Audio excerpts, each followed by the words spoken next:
ঐতিহ্য বহন করে আসা বুড়ির ঘর হারিয়ে যায়নি।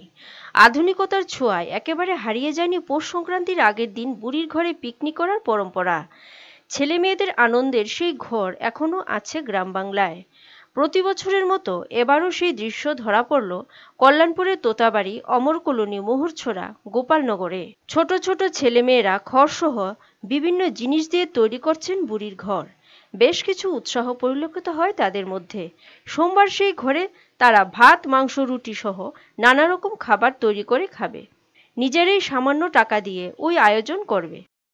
তো মোটামুটি 500-600 টাকার মতন বাজেট করছি। এমনিতে মাছ, মাংস, ভাত টাত, ডিম টিম, তারপরে আমু তো বছরের প্রিয় মকর সংক্রান্তির সময় ডায়ে আর সবাই মিলে আনন্দ করুম, বন্ধু বান্ধব মিলে আনন্দ করুম।